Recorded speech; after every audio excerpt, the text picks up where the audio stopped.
Entrevista da hora.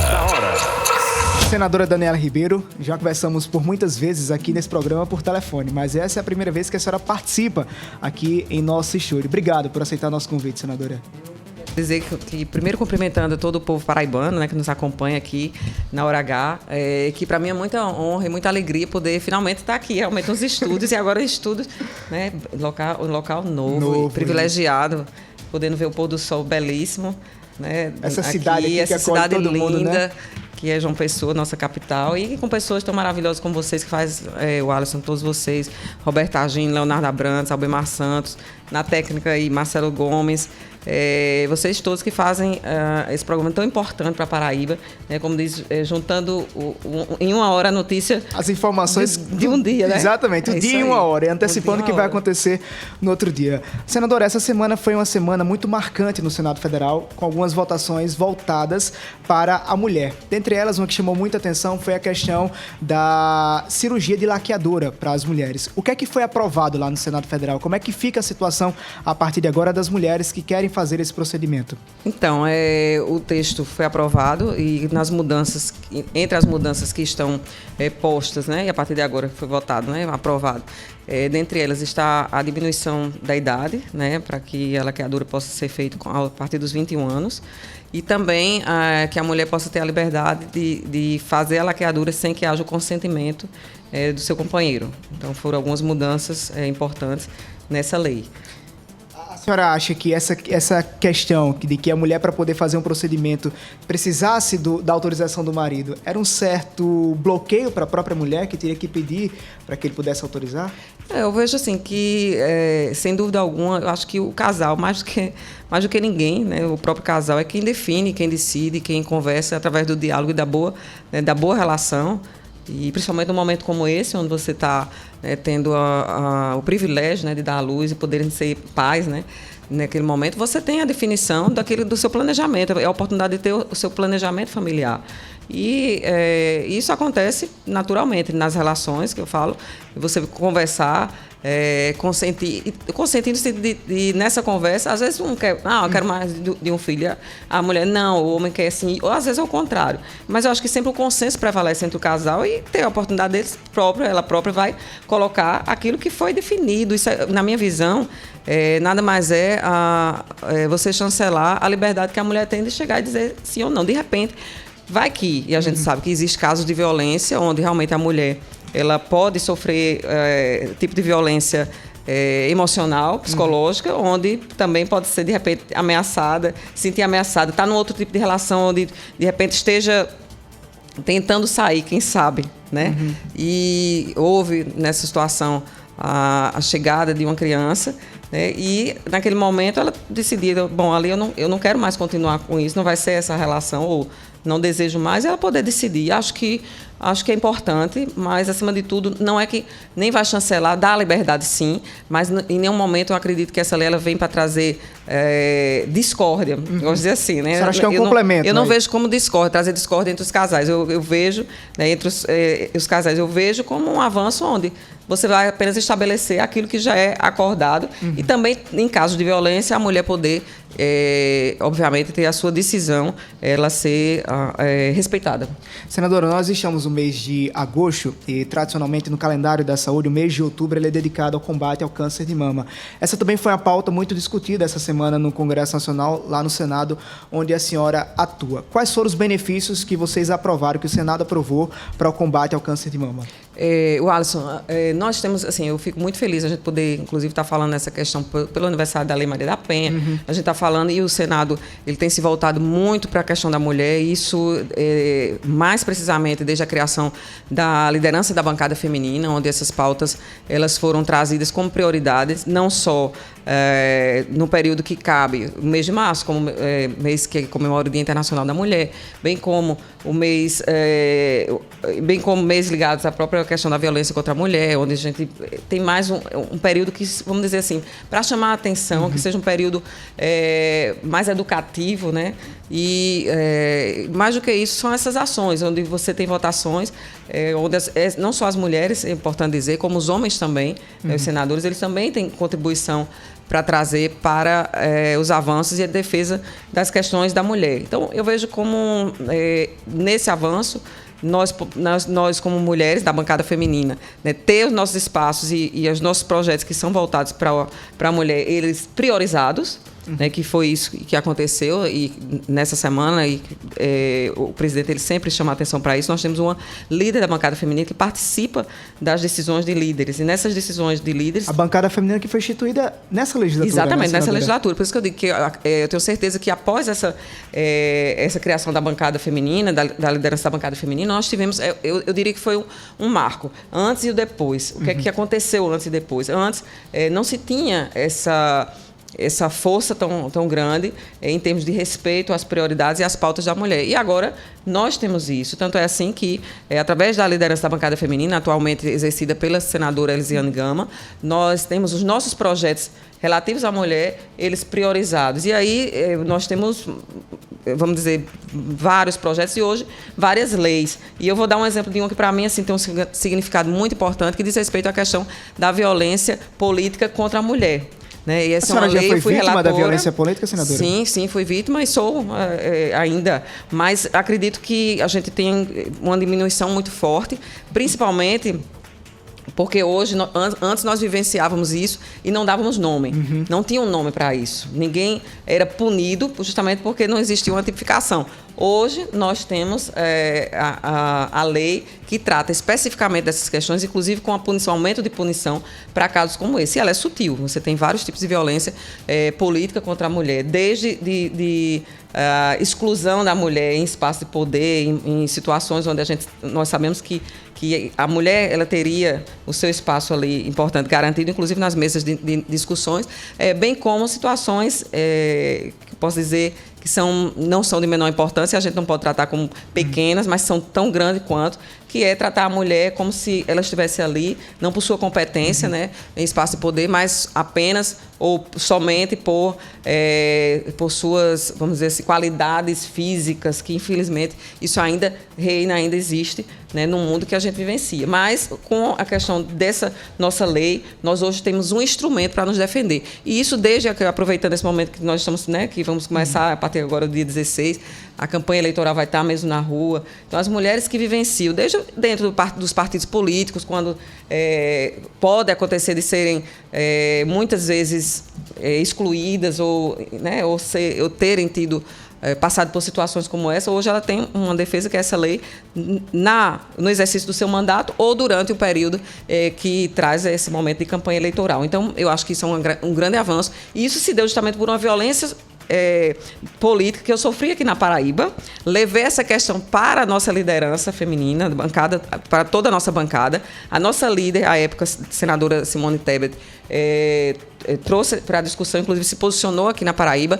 E aí eu fui atrás para que a gente pudesse trazer da Câmara, e eu quem relatei a lei que hoje é a lei que, inclusive, está sendo motivo para campanhas desde o TSE, desde que o próprio Ministério Público aqui da Paraíba encampou também essa bandeira, né, de defender e de mostrar a importância de se respeitar a mulher e de que jamais violentá-la. É preciso mais. Nós estamos recebendo aqui hoje nos estúdios a senadora Daniela Ribeiro, presidente do PSD na Paraíba. Senadora, a senhora, quando chegou aqui no estúdio, acompanhava uma reportagem de Elber Santos que tratava sobre o ato em defesa pela democracia. Esse ato aconteceu aqui em João Pessoa, mas também em São Paulo, e São Paulo foi o maior local desse ato. A senhora acha que em pleno 2022 realmente é necessário fazer essa defesa da democracia? Há um risco muito grande para a democracia? Eu acho que é necessário desde que, quando a gente começa a sentir palavras, frases, atitudes que não condizem com um país onde vivencia como o nosso, que conquistou, que inclusive é recém, né, vamos dizer, é um neném, né, que diz respeito ao voto democrático, né, a possibilidade de eleições diretas, né, de toda essa conquista de um país que tem uma democracia que é extremamente nova. Então, no instante em que existem ameaças, né, isso aí, por pessoas que têm e têm na sua importância do seu lugar, o lugar onde exerce, né, e tem falas que são preocupantes, né, eu acho que sim, que vale a pena, que é importante o país todo e as pessoas. E aí, eu acho que o único erro que acontece é você ter a questão da politização, que é impossível não acontecer. Né? Vamos ser sinceros, é impossível não acontecer. Qualquer ato, né, que aconteça, isso é impossível não acontecer, mas eu acho que é válido sim a gente sempre reafirmar a importância do voto do povo, que lembrar sim, se é necessário, mas então vamos lembrar que o poder emana do povo, né, que somos ali representantes eleitos legitimamente pelo voto. Então, as pessoas têm direito a votar. Tem a senhora acha que o Congresso Nacional, senadora, está reagindo bem a esses ataques que estão acontecendo? O Congresso ele tem compreendido... Há muitas críticas, só lhe interrompendo, a condução, por exemplo, do presidente da Câmara, Arthur Lira, o presidente do Senado, Rodrigo Pacheco, ele é mais incisivo, ele é mais duro no combate a essas críticas. Mas há um setor do Congresso Nacional que é alvo de críticas por não defender a democracia. A senhora acha que é preciso ter uma defesa maior lá no Congresso? Eu acho que todo brasileiro e brasileira tem que entrar nessa bandeira de defesa da democracia. E aí, se alguém não tem sido mais contundente, né, e essa cobrança, e é natural, e a gente compreende. Compreende não.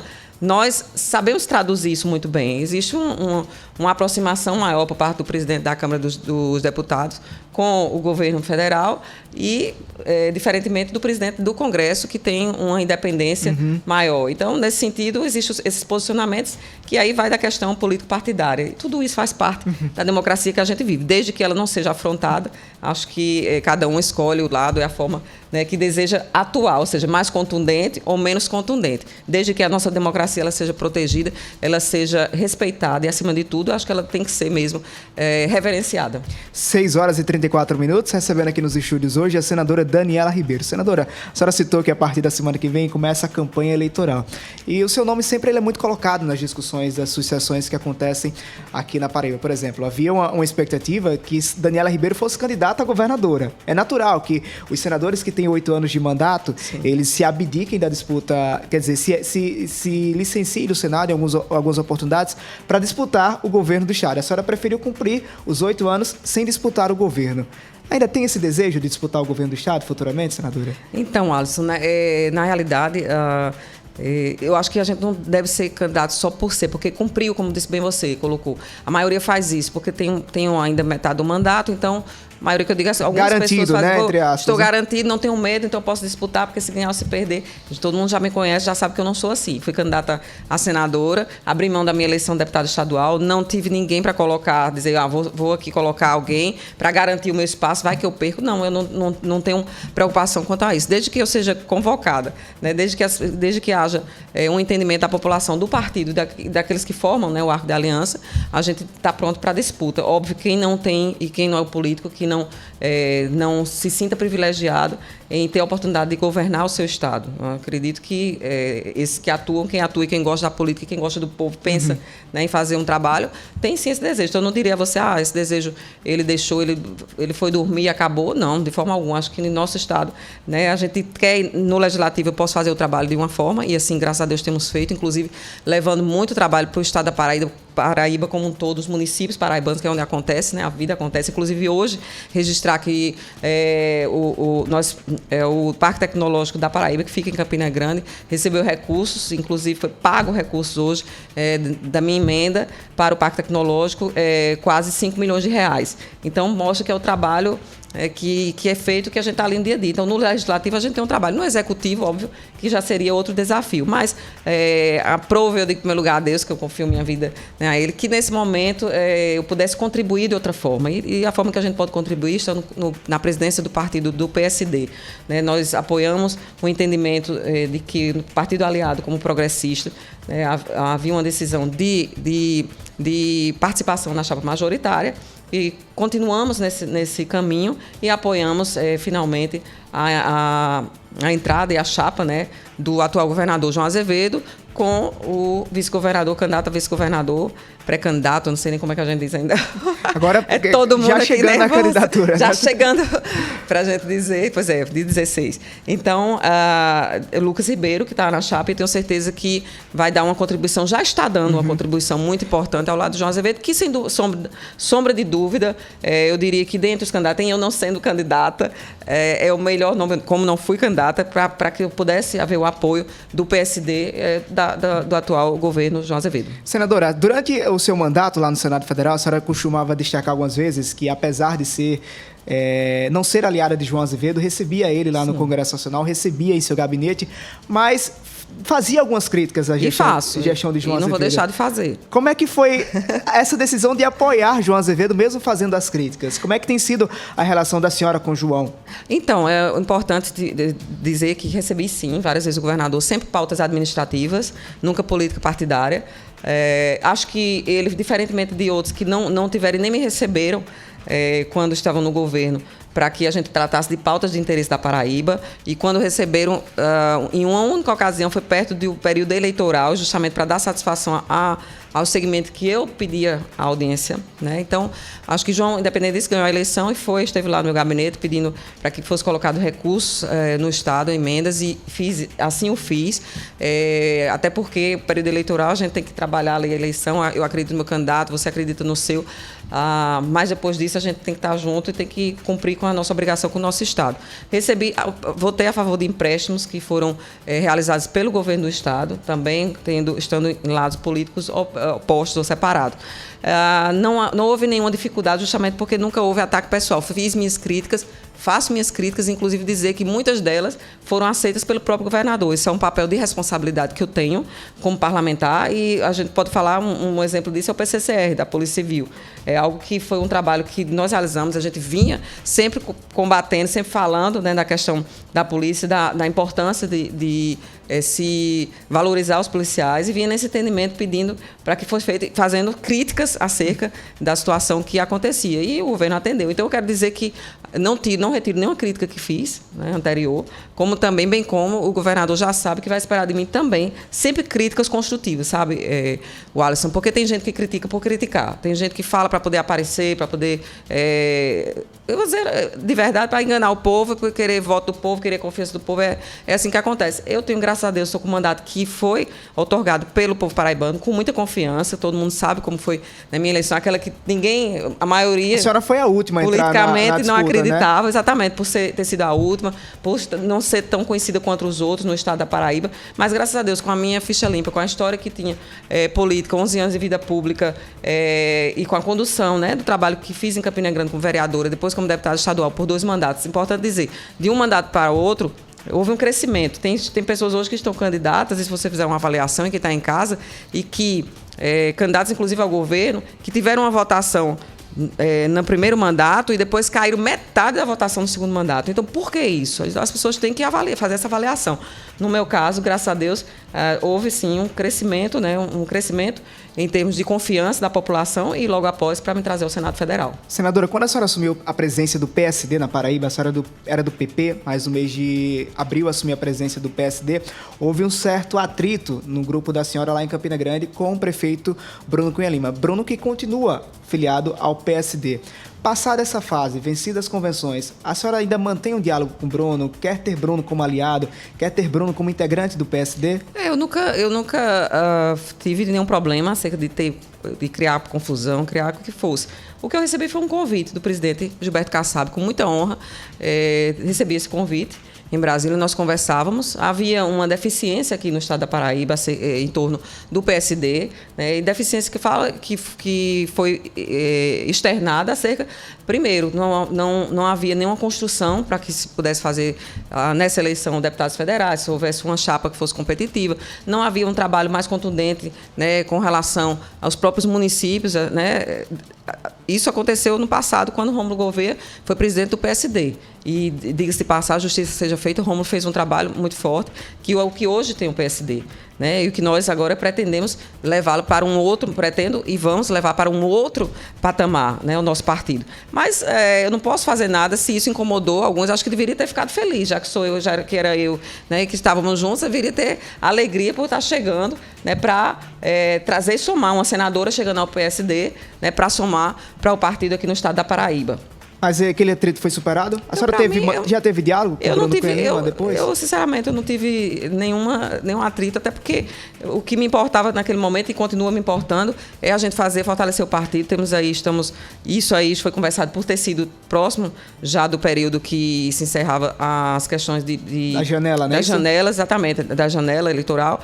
Nós precisávamos cumprir com aquilo, e cumprimos, trazendo uma senadora para o PSD, ou seja, um mandato federal para o PSD, e cuidarmos daquilo que significará a eleição dos nossos deputados e deputadas estaduais dentro do partido. Então, é um fortalecimento desse. Com relação a quem achou ruim, aí sinto muito, achou ruim, não tem o que fazer. Ficou ultrapassado, virou a página, né, senadora? Com certeza. Senadora, a senhora é conhecida para toda a campanha, a gente que acompanha a crônica política, toda a campanha eleitoral, a gente vê lá a Daniela Ribeiro com a calça jeans, sim, a camiseta branca e o tênis. A senhora vai para a campanha de João Azevedo, vai pedir voto para João Azevedo? Quem me conhece, você disse muito bem, Wallace, quem me conhece de perto sabe que eu sou dessa, né? Você não importa na eleição de Cícero, na eleição dos nossos prefeitos, na eleição passada, apesar da dificuldade que tivemos diante da pandemia, né? O que pude fazer com relação a isso, com o tênis, como você disse muito bem, com minha camisa branca, um tênis e uma calça jeans, nós fizemos. E não vai ser diferente com essa eleição de João Azevedo, de forma alguma. Até porque eu só faço o que eu acredito. Em que eu acredito. Então, para mim, sem sombra de dúvida, João é o melhor nome. O que é que ele se diferencia? Diferencie tudo. Dos outros. Diferencie tudo. E aí eu digo, agora se diferencia tudo, sim. Em tudo, vamos lá, com relação aos candidatos que estão postos aí. E eu conheço muito bem, porque de Campina Grande tem 2. Então, eu conheço mais do que, eu posso dizer, assim como o povo de Campina Grande conhece de perto. Pessoas que não têm compromisso com a cidade. Um já foi gestor da cidade, saiu de lá, deixando a cidade debaixo do lixo, com os fornecedores sem ser pago. Isso aqui a Paraíba precisa conhecer. A senhora está falando de veneziano. A Paraíba precisa conhecer quem foi veneziano como gestor em Campina Grande e o modelo que ele quer levar para a gestão da Paraíba, se ele por acaso fosse eleito governador. Isso seria um desastre. Uma pessoa que não respeitou os fornecedores em Campina Grande, que deixou a cidade debaixo literalmente do lixo, que para voltar teve que cortar o cabelo 2 anos depois, porque todo mundo, quem não viu isso, cortou o cabelo para poder voltar à cidade, passou 2 anos desaparecido da cidade. Essa gestão que esteve do lado, à época, quando houve perseguição ao EPB, pelo então governador Ricardo Coutinho, veneziano ficou em silêncio, não abriu a boca dele para defender o EPB. Hoje a UEPB vive outro momento com o João Azevedo.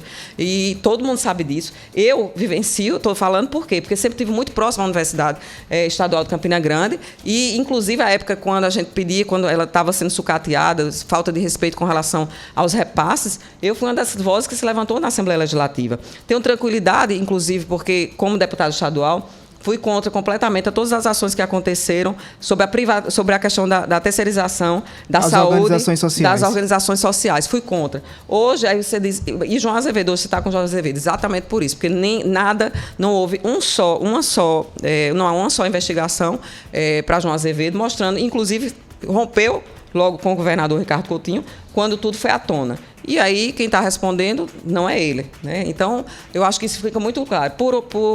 Por tranquilidade, como eu digo, quem conhece a gestão de veneziano como prefeito de Campina Grande, jamais, mesmo o povo de Campina Grande, pode dar um voto a uma pessoa como essa. Com relação a Pedro, é uma pessoa que tem um discurso completamente diferente das atitudes da sua vida, né? A própria vida, porque a vida de Pedro o tempo todo foi de quem tomou banho na piscina da Granja, foi de quem simplesmente teve toda a sua família empregada em governo de Estado, junto ao poder público. Então, não pode criar esse discurso de um dia para a noite de que vamos fazer diferente. Poderia, desde que, assim que começasse a ter consciência disso, já lutasse contra isso, inclusive dentro de casa.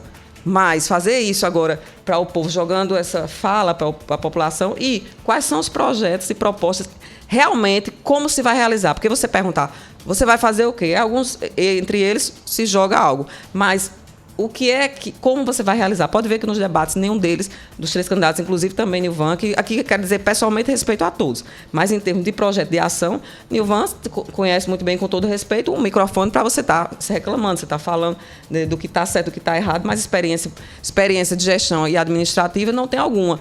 Muito pelo contrário, uma pessoa que disse que a Paraíba tinha um PIB de 43% do país inteiro, é uma pessoa que mostra que desconhece completamente, né, números, orçamento, significado dessas questões que são mais importantes. Mas o discurso é fácil de fazer, mas o que realmente importa é a ação. E realmente, se você olha, e quando as pessoas fazem essa avaliação de ação, vão olhar para um governo que realmente tem resultado. Então, dentro de toda essa perspectiva, dentro de um olhar que eu estou fazendo aqui, de uma análise, né, e crítica de tudo isso, é que fica muito mais tranquilo, muito mais, eu diria para você, prazeroso e com toda certeza arregaçar as mangas para esse projeto que é merecedor a Paraíba. Não é João Azevedo, não é Lucas Ribeiro, não é um projeto pessoal pessoal não é Daniela, mas acima de tudo é a nossa Paraíba que tem que estar no melhor lugar possível. E sem dúvida alguma, com o veneziano não estará, com o Pedro não estará, com o Nilvan não estará, com nem outros 2 candidatos que aqui eu tenho todo respeito não estará, mas com alguém que conseguiu atravessar a pandemia, que foi um dos maiores desafios que nós tivemos, né, durante esses 4 anos,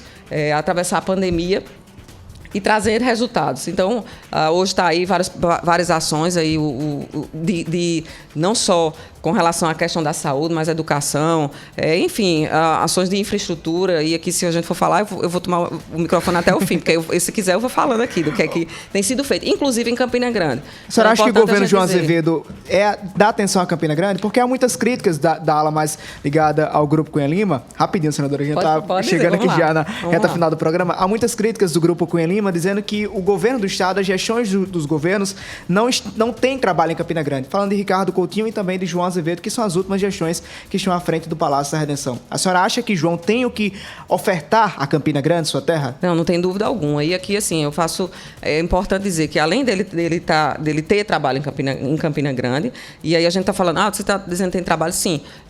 Mas o Centro de Convenções, não só o Centro de Convenções, falar o Centro de Convenções é uma obra importantíssima, inclusive reconhecida por venezianos, que até eu quero dizer isso, como é que um candidato, aproveitando aqui, um candidato a governador, que esteve com o João até o último dia, sua esposa trabalhando no governo, sendo secretária, como é que pode criticar um governo onde você sorria, batia palma e fazia questão de estar na mesa? Brigou porque queria estar na mesa do governador. É inconcebível. É esse candidato contra... Esse discurso aqui não dá para ser feito. E tem que reconhecer, porque até o dia de ontem, ele é o primeiro que, quando foi entrevistado aqui, você deve perguntar sobre as defesas que ele fazia das ações do governo do Estado em Campina Grande. Existe a presença do governo do Estado, sim, em Campina Grande, e essas são ações que, inclusive, têm sido feitas, a questão de programas como Tá na Mesa, de programas como o próprio Opera Paraíba, de programas de ações efetivas, daquela alça que a gente pega a alça quando a entrada, sudoeste, para a Lagoa Seca. Exatamente, que a gente pega e corta ali, que é uma obra importantíssima, porque a gente tem que entrar em Campina, todo mundo sabe disso, o trânsito que a gente pega para ir para o outro lado da cidade, você vai na Avenida Canal, você pega tudo aquilo ali para ir para o Brejo, né, paraibano. E quando você tem uma obra como essa, você corta e você chega numa outra área, no outro local, né, que eu diria que facilita a vida, facilita totalmente a vida daqueles que precisam, e hoje em dia tudo nosso é tempo, né? Precisam de tempo. Nossa vida é tão corrida, mais do que nunca o tempo é extremamente precioso. Ping-pong rapidinho, senadora, para a gente concluir nossa conversa. Poliana Dutra, é a sua candidata? É minha candidata. Por quê? É um excelente nome, uma mulher que não é só por ser mulher, é importante dizer, Poliana tem um trabalho que é reconhecido como deputada estadual. Inclusive, aqui quero dizer que foi uma das, mesmo não estando do lado de Poliana, ela estando na base do governador, Poliana, quando sofreu a violência política, ela foi uma das que se levantou a voz a meu favor. Então, uma pessoa que tem coerência com relação à defesa das políticas em defesa da mulher, mas também tem compromisso, não só com isso, mas com as questões que são preocupação da Paraíba. Acho que foi um grande nome, né? Ao final, acho que é um grande nome. Tenho certeza que essa chapa ela será vitoriosa, porque se você olha para a foto, a contribuição que Lucas vai dar, eu não tenho dúvida alguma, como vice-governador, porque Lucas faz isso como vice-prefeito em Campina Grande. Quem acompanha as redes sociais de Lucas, não é acompanha porque agora apareceu, não. É como se pegar lá de trás, vai ver que ele faz um trabalho, independente de ter um mandato de prefeito ou não, mas ele que chega perto, ele que está andando, que escuta e que está com a população, levando as demandas para que sejam resolvidas. E muito pelo contato dele, pelo trato dele com os próprios secretários, ele sempre pôde resolver. Então, em Campina Grande, né, especificamente. Então, concluindo, Poliana, para mim, é o melhor nome. Também é um nome que veio para agregar, para somar, para representar a mulher, mas não só a sertaneja, né, o sertanejo, o povo da Paraíba. Então, a chapa, eu acho que ela está redonda, contemplando todo o estado da Paraíba e o que diz respeito também às questões da juventude, a própria juventude, a experiência e maturidade de João como gestor, né, a experiência de Poliana como deputado estadual, que tem seu mandato também, que tem resultados. Então, eu fico muito feliz em poder... concluindo a tua pergunta, poder saber que eu vou gastar meu tênis com muito orgulho para todos esses 3 candidatos que fazem parte do nosso projeto. Prometo que é a última, que a Valéria Sinés já está olhando para mim ali. Lula ou Bolsonaro, Daniela Ribeiro? Então, nós tivemos uma definição do nosso presidente Kassab, né, de respeitar né, cada estado, né, com relação às suas definições. Há uma tendência maior de que haja um apoio do nosso partido. Primeiro, o entendimento de dar esse mesmo entendimento para que as pessoas possam respeitar, né? Mas há um entendimento maior de que nós possamos caminhar junto com aquilo que é definido pela chapa de João Azevedo. Então a senhora vai votar em Lula? Estamos ainda definindo caminhando para isso. Senadora Daniela Ribeiro, muito obrigado pela sua participação aqui na Hora H. O tempo passou rápido demais, dava pra gente ter mais 3 horas de conversa aqui com a senhora. Você sabe que eu vou até perguntando e eu respondendo. Obrigado, senadora, por atender o nosso convite. Eu que agradeço, Alisson. Quero agradecer de forma muito especial a todos os ouvintes, todos aqueles que estão nos assistindo também, que estão nos acompanhando. Dizer que podem ter certeza que vou continuar fazendo o meu trabalho no Senado Federal, aquilo que me foi colocado, Alisson, como confiança pelo povo paraibano. E vou sempre dizer a verdade, onde estiver, não tenho medo. Aqui filha de Anivaldo Ribeiro, e dizendo a verdade. Quem tiver dúvida, vá conferir. Mas é isso. Muito obrigada a todos e uma ótima noite.